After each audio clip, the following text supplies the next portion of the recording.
sing pojokan nangis ndrengingi. Sik Gus, ojo dhisik aku. Sik dereng paham, durung tutuk. Lah ngoten nggih. Ngomongi ngono. Wis ben kuwi lega. Senajan kuwi tak tinggal ning ya tak tunggoki. Tenang ae. Gak usah bingung. Pun iku nikmatul ijad. Berarti secara hakikat Anda jangan pernah ngaku-ngaku ada, walaupun secara syariat adanya Anda itu sebab diadakan oleh yang ada. Etika. Supaya apa? Supaya Anda bisa wa inna ilaihi raji'un. Kembali kepada Allah imanmu. Nyun sewu Pak, berbagai buah di Indonesia. Ada buah jambu, buah apel, buah jeruk. Munculnya itu dikarenakan ada pohonnya. Ngerti pohon? Dan pohon itu menancap pada tanah. Dan tanah itulah manifestasinya wujudnya Allah. Bapak Ibu, biar enggak ada buah itu mudah saja. Nyun sewu, kalau masalah tanah enggak bisa kau tiadakan karena itu Allah. Pohon ya kudu kau tumbangkan pohon itu, baru tidak akan muncul buah. Artinya sifat basariyah pada diri kita yang selalu nafsu mengajak kita berbuat jelek pada Allah.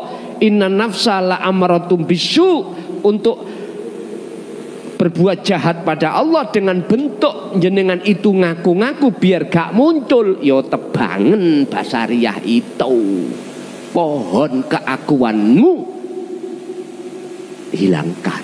Walaupun secara fisik syariat kau ada sebab diadakan yang ada, supaya jenengan iku lekas wusul, sehingga lekas Anda wa inna ilaihi raji'un. Bukan wa inna ilaihi raji'un mati seperti tadi ada pengumuman kematian tadi loh. Bukan mati syariat itu, bukan. Biar nafsumu itu sudah berhenti di situ, gak nggodho awakmu. Wes, iku nikmatul ijad. Yang kedua, Anda pasti akan Allah kasih nikmatul imdad. Apa? Kebutuhan kelangsungan di dalam kewujudan secara syariatmu. Coro arek bayi ketika di dalam kandungan itu disiapkan nikmatul imdad. Apa yang dibutuhkan si bayi, nutrisi, apapun. Kan dari ibu-ibu ya, ibu makan kan karena memang dibelanjakan oleh suami lagi tidak. Nah, ada keterkaitan suami yang kerja cari uang untuk beli makanan, sandang pangan papan, akhirnya dinikmati ibu-ibu. Terus akhirnya dinikmati oleh jabang bayi. Nah, Bapak Ibu, ini proses kita. Lo tidak berhenti di situ Allah. Ketika Anda lahir, Allah siapkan semuanya. Bahkan anak kecil, anak bayi yang baru lahir, sebelum lahir Allah siapkan susu loro sing monyor-monyor. Nggih? ASI lho Pak, ASI. Apa bahasa Indonesia ini monyor-monyor niku? Ya wis, ya itu. Dua ASI yang Allah taruh di dalam ibunya. Enggak, ayo dipikir. Ibu nek gak hamil, ASI nek keluar mboten? Aku takok ibu. Mboten nggih. Tapi nek hamil bahkan melahirkan, meteng melahirkan, muncul nggih. Napa kok ngono? Lah, ini di tangan Allah siapkan itu walaupun belum lahir. Lah, setelah lahir Allah pun juga memberikan nikmatul imdad. Yang telinga sifat sama, yang mulut, sifat kalam, dan seterusnya Allah. Tak henti-hentinya Allah itu memberikan nikmatul imdad. Tapi fabi ayyi ala irabbikuma tukadziban, nikmat apalagi wahai manusia yang pekok yang kau dustakan ini kebanyakan. Seperti itulah manusia, ruhaniyahnya seperti itu. Apa alasannya? Mohon maaf, proses demi proses, karena jenengan kali kula sebagai manusia yang sudah gerang daplok itu ya, sudah tua-tua umur gini loh, kita tidak diajarkan tentang masalah wa inna ilaihi. Kita tidak diajarkan ilmu akhirat, tapi hanya diajarkan ilmu dunia. Ini mengapa kita tidak diajarkan? Mohon maaf, nek diurus-urus, diusrut-usrut, ya, nek diucrut-ucrut, ya, ikut dadine ngene. Karena ulama-ulama kita, mohon maaf, itu katakanlah tidak ada yang mau membahas tentang ini. Apa sebab? Ada dua. Satu, memang beliau tahu, nggak berani, dikarenakan muncul berbagai fitnah, apalagi kaum khawarid terlalu kuat. Habislah kau. Satu. Tapi tetap disampaikan, itu pun dengan bahasa bil kinayah wabil isyarah, hanya dengan bahasa sanepan, kiasan-kiasan. Iku maksudnya kaum khawarid biar tidak mengerti. Yang nomor dua, memang gak ada dalam diri beliau, bagaimana mau disampaikan. Tadi ada, tapi gak berani menyampaikan. Kalau gak ada, apa yang disampaikan. Bapak Ibu, itu memang zaman, yaiku keleme watu hitam kambange gabus. Sekarang dibalik, kul ja'al haqqu wa zahaqal batil innal batila kana zahuqa. Apa? Kambange watu hitam, tenggelame gabus. Tahun 2014 20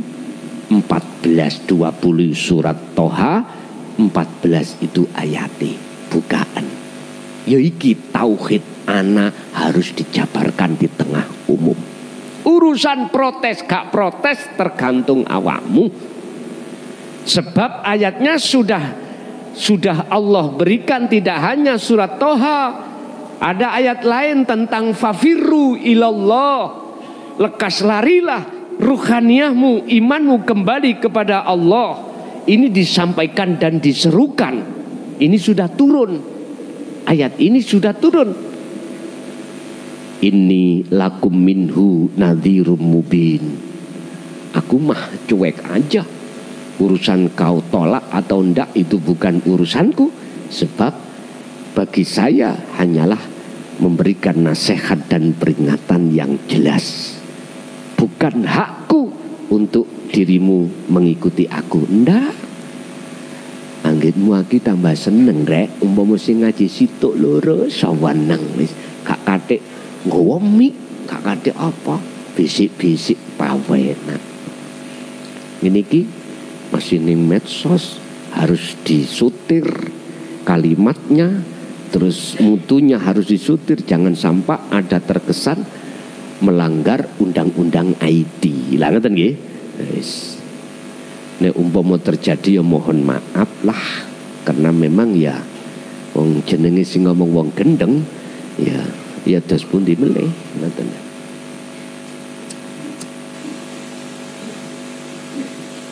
Nikmatul imdad berarti kebutuhan kelangsungan hidupmu di dunia ini.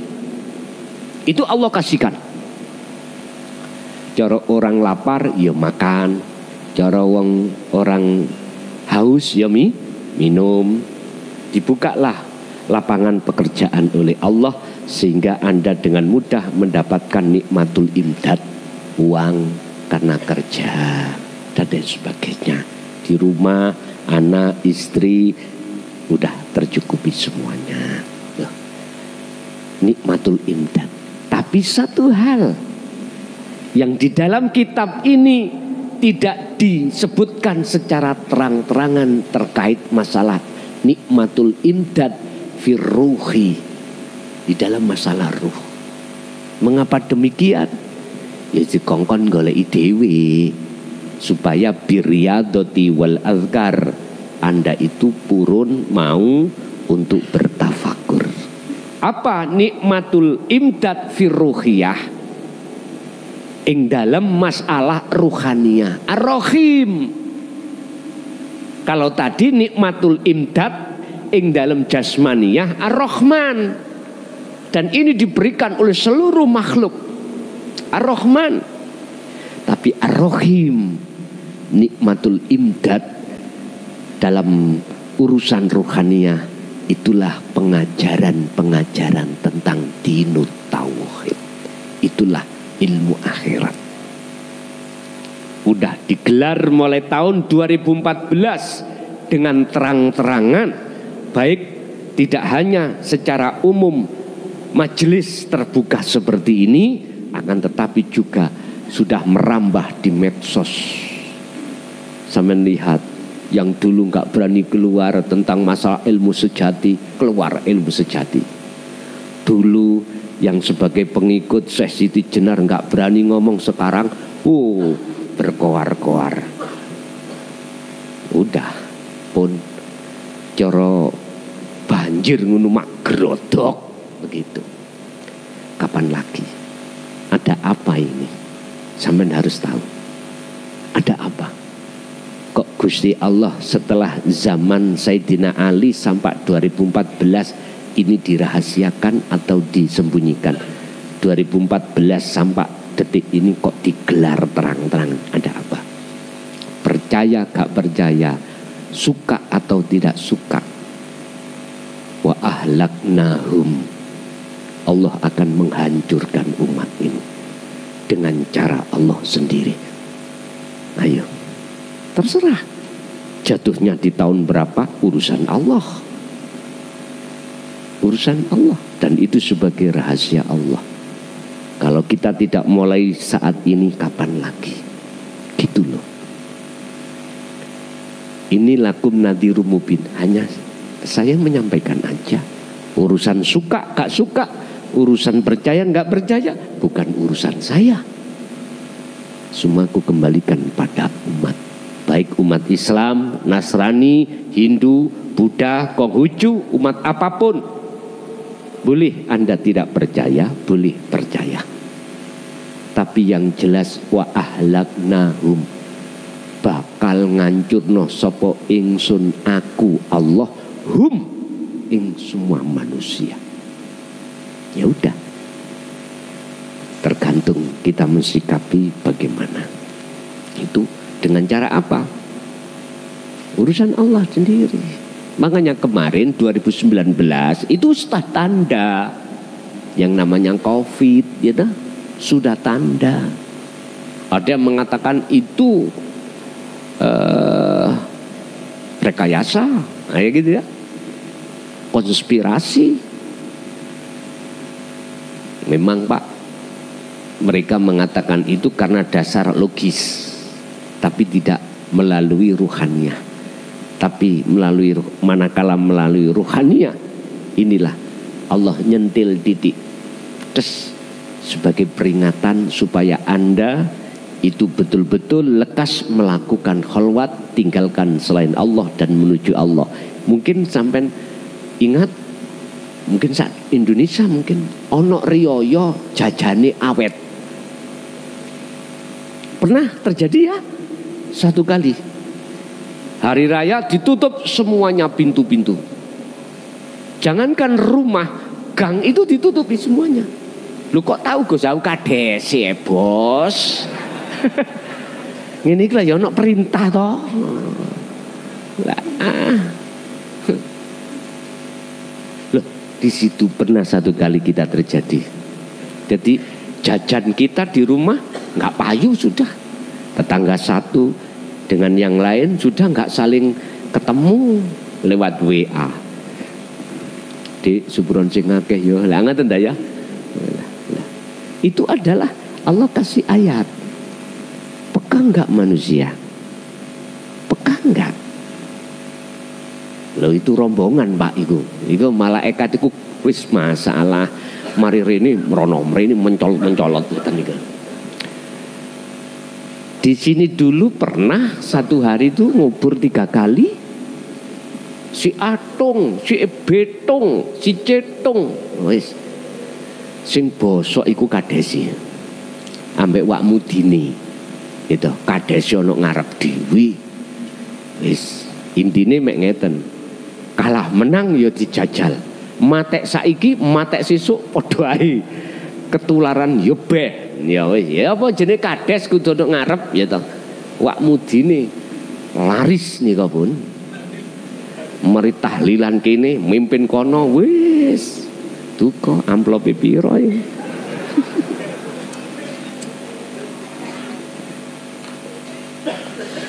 Itu sinyal, sebetulnya sinyal. Nanti akan Allah terjadikan yang lebih besar daripada itu. Cara wilayah bahkan lebih luas daripada itu. Mungkin dulu dihitung berapa negara sebagai peringatan oleh negara-negara lain yang tidak terhinggapi. Lah untuk berikutnya ya sampean lihat dewe nantinya. Aku sih gak ngecap, aku gak sok ngerti. Enggak, aku sama dengan jenengan. Wis koyo patung, orang ngerti apa-apa. Cuman ayatnya sudah jelas. Itu semata-mata biar manusia itu lekas fafiru ilallah, lekas kembali kepada Allah. Bapak Ibu hadirin, nikmatul imdad yang terpenting bagi kita yang sudah melewati syariat thariqah. Sekarang kita duduk di hakikat nuju makrifat. Allah bekali kita dengan nikmatul imdad yang ada kaitannya dengan ar-rahim. Apa? Ilmu akhirat. Ilmu akhirat, supaya ruhaniyah Anda estu mempunyai etika akhlak ilahiyah pada Allah. Mana itu?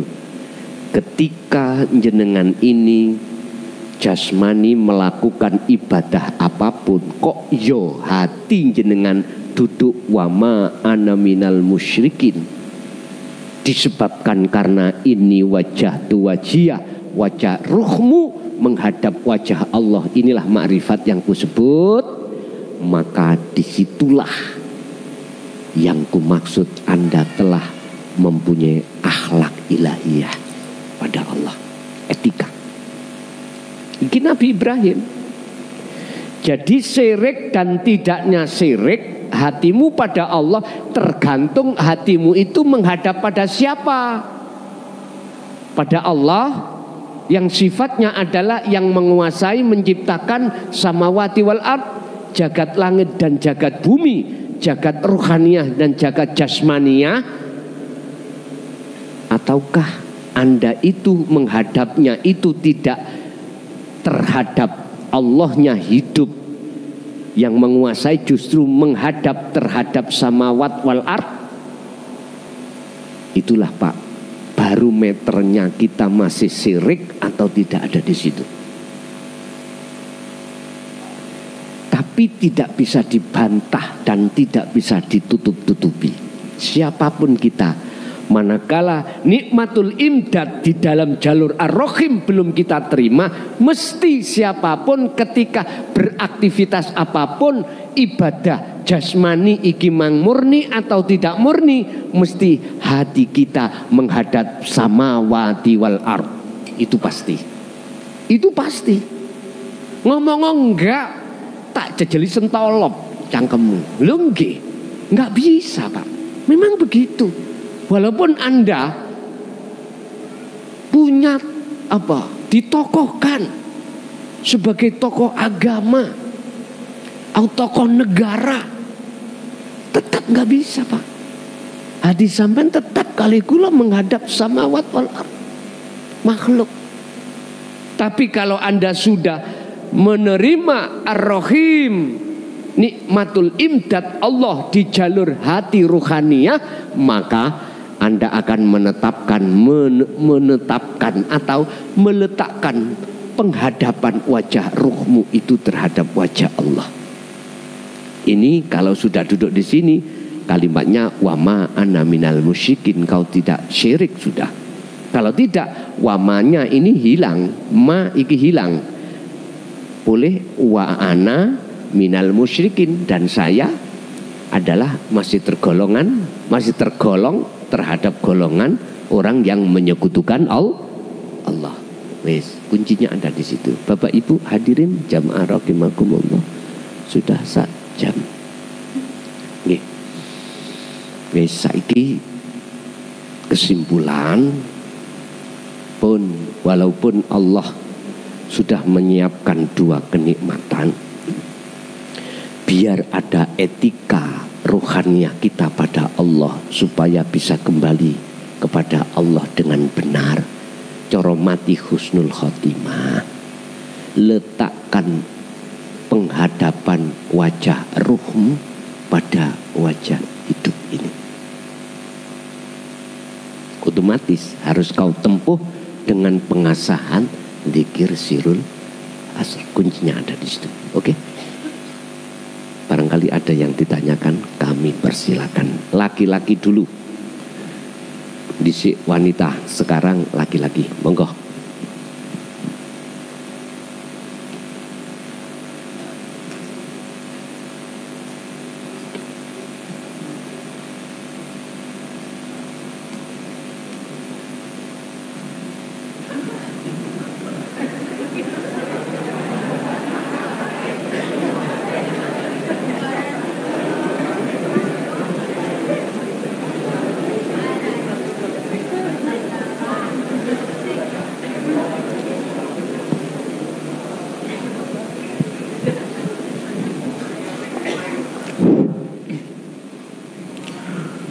Assalamualaikum warahmatullahi ta'ala wabarakatuh.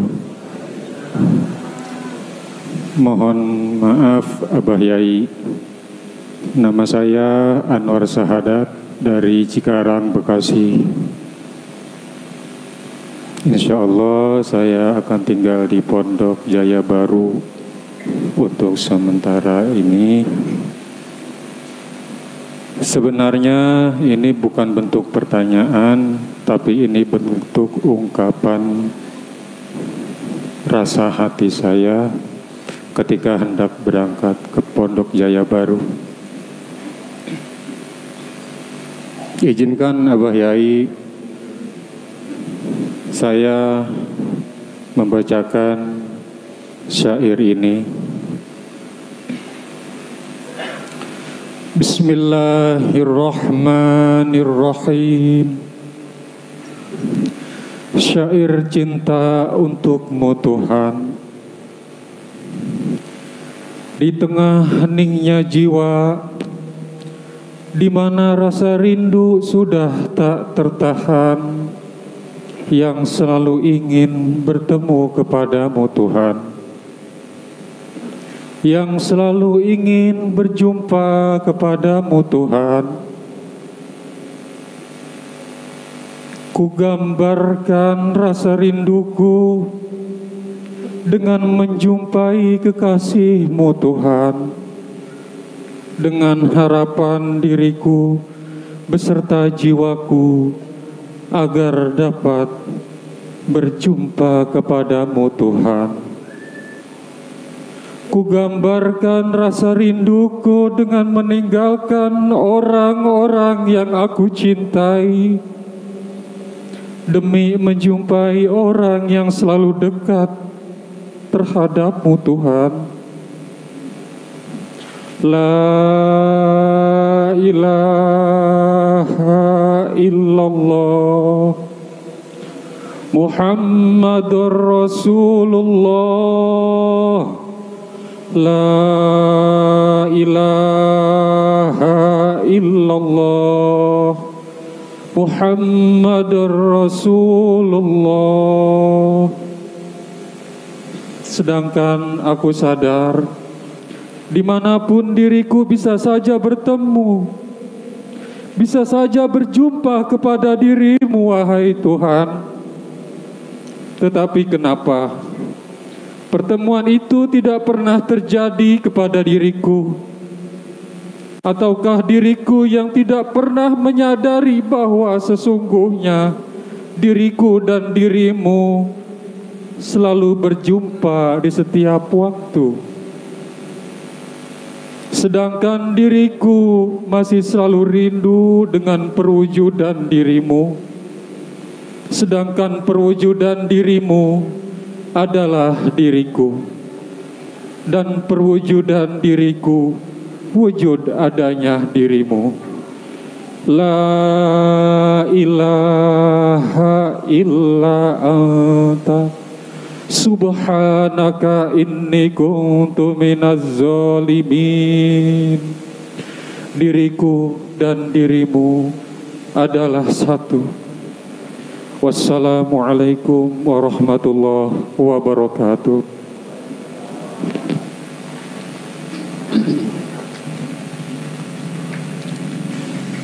Mungkin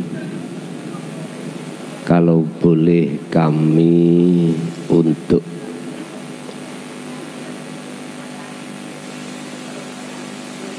mensarah daripada syair itu hanya terjadi pada satu jiwa yang sudah muak tentang kehidupan dunia. Memang itu prosesnya, Pak. Proses para kekasih Allah seluruhnya itu begitu.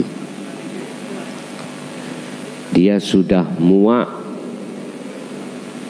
dengan apa yang telah ditampilkan oleh nafsu dalam dirinya, yang nafsu menampilkan wazuyyina linnas hubbus syahwah.